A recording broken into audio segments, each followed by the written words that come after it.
அஸ்ஸலாமு அலைக்கும் வரஹ்மத்துல்லாஹி வபரகாத்துஹு. வலைக்கும் அஸ்ஸலாம் வரஹ்மத்துல்லாஹி வபரகாத்துஹு. ஷேக், ஒரு சகோதரி கேட்குறாங்க, கணவர் தொழுகையில் அலட்சியமாக இருக்கிறாரு, அவருக்கு செய்ய வேண்டிய ஒரு உபதேசம், அந்த உபதேசத்தை கொண்டு அவர் மீண்டும் அந்த அலட்சியம் இல்லாமல் தொழுகையை சரிவர நிறைவேற்றணும்.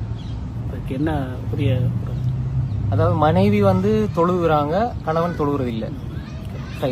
பொதுவாக அதிகமான குடும்பத்தில் அல்லாஹ் பாதுகாத்தவர்களை தவிர இது இப்படி பிரச்சனை நிறைய இருக்குது. அதாவது கணவன் தொழுகை இல்ல, இபாதத் இல்ல, ஆனா மனைவி அவங்க ஆலிமா படிச்சிருப்பாங்க, அது மாதிரி வீட்டுல தொழுகையோட இருப்பாங்க. உண்மையிலே ஒரு அடிப்படை என்னன்னா, தொழுகை இல்லைண்டா ஒரு வீட்டுல கணவன் அல்லது மனைவி யாராவது ஒரு வீட்டு தொழுகை இல்லைன்னா அந்த வீட்டுல முதலாவது இல்லாம போறது பரக்கத். அல்லாஹ் என்ன சொன்னா, வஅமுரஹலக பிஸ்ஸலாத்தி வஸ்தபிர் அலைஹா லா நஸ்அலுக ரிஸ்கா நஹ்னு நர்சுகுக். அப்ப நீங்க தொழுங்க, உங்களோட குடும்பத்துக்கு தொழுகை கொண்டு ஏவுங்க. வஅமுரஹலக பிஸ்ஸலாம், நபியே நீங்க உங்களோட குடும்பத்துக்கு தொழுகை கொண்டு ஏவுங்க. வஸ்தபிர் அலைஹா, நீங்களும் அதுல உறுதியாகிறீங்க. அப்படி இருந்தா லா நஸ்அலுக ரிஸ்கா, நாங்க உங்கள்கிட்ட ரிஸ்க் கேட்க மாட்டோம், நாங்க உங்களுக்கு ரிஸ்க் வாழ்வாதாரத்தை வழங்குவோம். அப்ப எனவே இதுல அடிப்படையான விஷயம் என்னன்னா, அந்த குடும்பத்துல தொழுகை என்பது அது இருந்தால் வீட்டுல பரக்கத்து இருக்கு. அந்த பரக்கத்து தொழுகை இல்லைன்னா எடுபட்டு போயிடும். அந்த பரக்கத்துல அடிப்படை அம்சம் என்னன்னா, பரக்கத்துல ரிஸ்க்ல மிக முக்கியமான விஷயம் என்னன்னா, இப்ப வாழ்க்கையில பரக்கத்து உண்டாகணும்.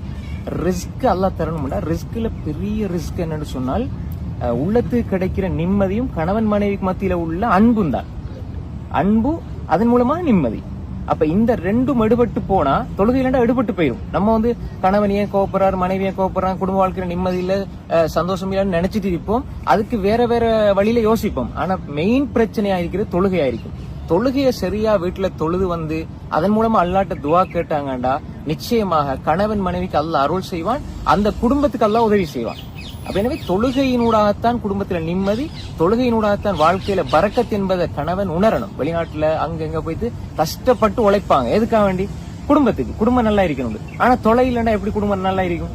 அப்ப எனவே அடிப்படை தொழுகைக்கு அப்புறம் தான் எல்லாமே என்ற சிந்தனையை நாங்க என்ன செய்யணும், ஆணித்தரமா விட்டணும். இது சுருக்கமா நான் இந்த விஷயத்த சொல்றேன். அப்ப எனவே தொழுகை இருந்தால்தான் வாழ்க்கையில எல்லாமே சீராகும். தொழுகை இல்லைன்னா எதுவுமே சீராகாது. எல்லாத்தையும் சீராகி நீங்க தொழுகை சீராக்கன்னா சீராகாது. தொழுகை சீராக்குங்க, எல்லாம் அல்லாஹ் சீராகி தருவான். அஸ்ஸலாமு அலைக்கும் வரஹ்மத்துல்லாஹி வபரகாத்துஹு.